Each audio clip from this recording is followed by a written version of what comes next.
warahmatullahi wabarakatuh. Pada pertemuan 6 kali ini berbeda ya, mungkin pada pertemuan sebelumnya. Kalau pertemuan kali ini tuh lewat video pembelajaran. Jadi pada video pembelajaran kali ini kita akan membahas tentang organisasi dan kode etik profesi. Nah, manfaatnya pada mata pertemuan kali ini yaitu mahasiswa dapat memahami pembentukan organisasi profesi serta kode etik profesi dan tanggung jawab moralnya. Organisasi profesi, apa sih tujuannya?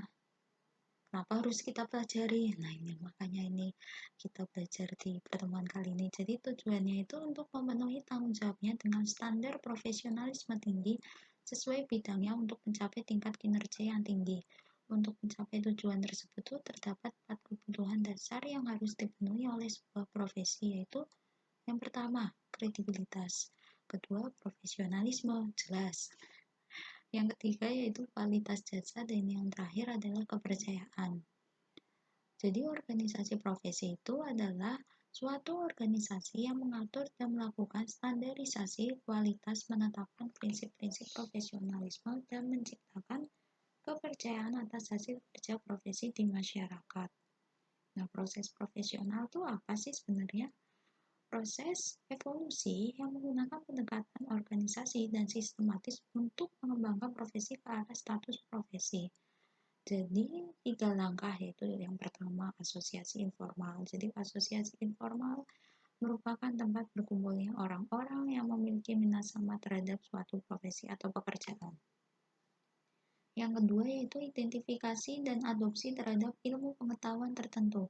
Oleh karenanya memiliki kepentingan yang sama, maka komunitas tersebut mengadopsi ilmu pengetahuan tertentu di bidangnya.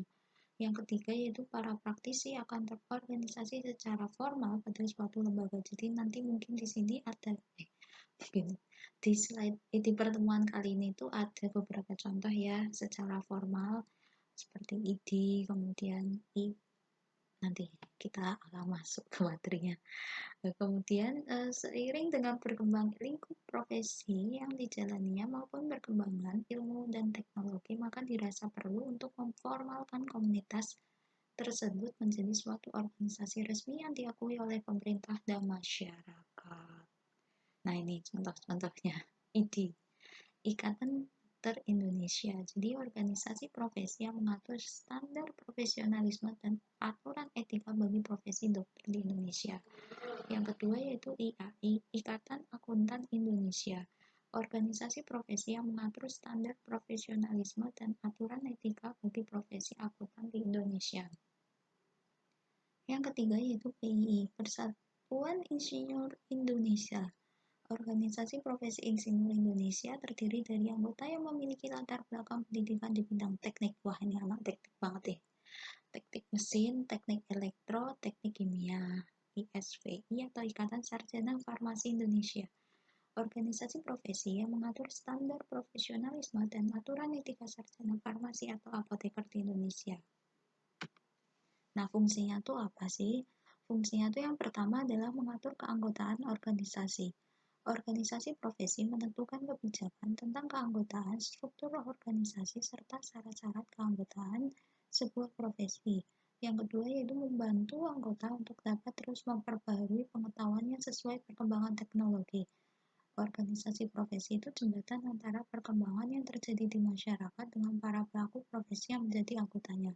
Misal, jika muncul suatu teknologi atau tren baru di masyarakat yang berkaitan dengan profesi, maka organisasi profesi akan mengadakan workshop seminar tentang hal tersebut. Mungkin kalau di dunia IT kan sudah familiar ya kalau kita terus terupdate mungkin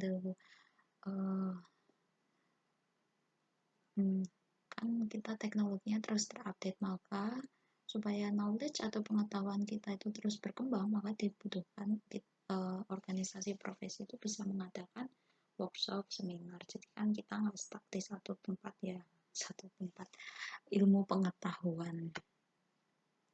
Yang ketiga yaitu menentukan standarisasi pelaksanaan sertifikasi profesi bagi anggotanya. Dengan pemilihan sertifikasi yang diakui secara nasional maupun internasional, maka orang akan melihat tingkat profesionalisme yang tinggi dari pemegang sertifikasi tersebut. organisasi profesi berperan dalam mengatur pelaksanaan sertifikasi profesi bagi anggotanya, termasuk mengatur syarat-syarat sertifikasi. Jadi ada aturan yang jelas ya. Terus ada standarnya, kita diakui secara nasional atau internasional gitu. Kemudian yang keempat yaitu membuat kebijakan etika profesi yang harus diikuti oleh semua anggota. Etika profesi adalah aturan yang diberlakukan untuk seluruh anggota organisasi profesi.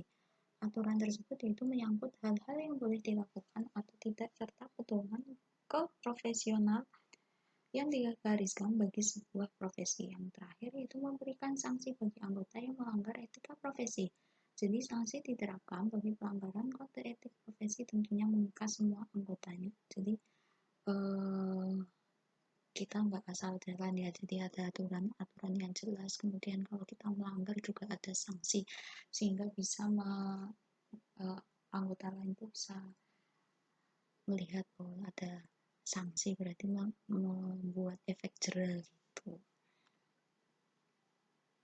Organisasi profesi TI di Indonesia. Nah, ini yang pertama itu di Indonesia sudah berdiri sebuah organisasi profesi di bidang komputer yaitu tahun 18 April 1974 yang bernama IPIN, Ikatan Pengguna Komputer Indonesia. Seiring dengan perkembangannya, IPIN berganti menjadi Ikatan Profesi Komputer dan Informatika Indonesia. Asasnya yaitu Pancasila. IPIN itu bertujuan untuk meningkatkan pemanfaatan dan pengembangan teknologi komputer dan informatika Indonesia guna menunjang pembangunan nasional serta berperan sebagai wadah komunikasi, konsultasi, dan koordinasi antar anggota. Hal itu dengan melaksanakan fungsi tertentu. Jadi ada fungsi-fungsinya juga ya kita organisasi profesi. Yang pertama yaitu menyelenggarakan dan atau ikut serta dalam kegiatan ilmiah seperti pendidikan, latihan, menghimpun, mengelola, dan mengembangkan bahan kepustakaan sesuai kemampuan yang ada. Yang ketiga yaitu menerbitkan buletin IPKIN, buku kepala konferensi komputer nasional maupun dokumen lainnya. Yang terakhir yaitu mengadakan kerjasama dengan organisasi sejenis baik di dalam maupun di luar negeri. Jadi kalau kita mengikuti organisasi profesi itu kita juga selain ilmu kita nggak stuck di satu tempat kan, terkadang kalau perkuliahan lulus kan kalau nggak di dunia pekerja, selain di dunia pekerjaan kan kita bisa mendapatkan ilmu baru ya, misalnya mempelajari suatu hal yang baru. Nah apalagi kita ditambah dengan organisasi profesi, mungkin ada pengetahuan yang baru ataupun kita bisa mengikuti seminar atau workshop, kemudian kita mempunyai relasi teman baru selain mungkin dari teman kuliah kita yang waktu S1 gitu contohnya mungkin. Nah, keanggotaannya itu ada empat jenis. Yang pertama yaitu anggota biasa. Jadi anggota biasa yang itu yang jelas anggota biasa adalah perorangan warga negara Indonesia, jadi warga WNI yang bisa mewakili dirinya sendiri ataupun disponsori oleh instansi atau perusahaan tempat ia bekerja. Mungkin ada perusahaan atau instansi yang misalnya ingin kita ikut organisasi, nah itu juga bisa. Nah syaratnya itu memenuhi syarat yaitu telah menyelesaikan program pendidikan tinggi baik yang bersifat gelar maupun non-gelar dalam bidang komputer dan informatika. Kemudian berpengalaman kerja dalam bidang komputer dan informatika yang dianggap memenuhi syarat oleh Dewan Pengurus Pusat atau cabang IPKIN untuk menjadi anggota biasa. Yang kedua yaitu anggota muda. Anggota masyarakat yang tidak dapat memenuhi syarat salah satu kategori anggota, tetapi pekerjaan atau kesenangan hobi yang dimiliki. Jadi mungkin jurusan lain selain informatika, kemudian memiliki hobinya itu terhadap bidang komputer, maka bisa mengikuti menjadi anggota muda. Yang ketiga yaitu anggota kehormatan. Anggota kehormatan adalah anggota masyarakat yang dinyatakan berhak menjadi anggota kehormatan IPKIN oleh pengurus karena perannya luar biasa dalam bidang kegiatan yang mendukung tercapai tujuan IPKIN. Keempat yaitu anggota perusahaan yang bergerak di bidang komputer dan informatika yang mendukung IPKIN. Nah, kode etik itu kumpulan sandi, buku, undang-undang, dan kata yang disepakati dalam lalu lintas telegrafis serta susunan prinsip hidup dalam masyarakat. Etik adalah moral, filosofi, ajaran kesusilaan. Kode etik adalah sistem norma, nilai, dan aturan profesional tertulis yang secara tegas menyatakan apa yang benar dan baik dan apa yang tidak benar dan tidak baik bagi profesional yang menjadi anggota dari sebuah profesi, organisasi profesi. Yang terakhir yaitu tujuannya yaitu pelaku profesi dapat menjalankan tugas dan kewajiban serta memberikan pelayanan sebaik-baiknya kepada pemakai jasa profesi tersebut. Nah, ini prinsip dasarnya perlu diingat ya teman-teman. Yang pertama yaitu tanggung jawab profesi, yaitu setiap anggota harus senantiasa menggunakan pertimbangan moral dan profesional dalam semua kegiatan yang dilakukan. Yang kedua yaitu prinsip kepentingan publik. Setiap anggota berkewajiban untuk memberikan pelayanan kepada publik, menghormati kepercayaan publik, dan menunjukkan komitmen atas profesionalisme. Yang ketiga yaitu prinsip integritas. Pelaku profesi harus menjunjung nilai tanggung jawab profesional dengan integritas tinggi untuk memelihara dan meningkatkan kepercayaan publik. Yang keempat yaitu prinsip objektivitas. Harus mengesampingkan kepentingan pribadi. Jadi kepentingan pribadi disingkirkan dulu. Kemudian yang terakhir yaitu prinsip perilaku profesional. Setiap anggota harus berperilaku konsisten dengan reputasi profesi yang baik. Oke, sekian dan terima kasih. Untuk pertemuan kali ini ada tugas ya.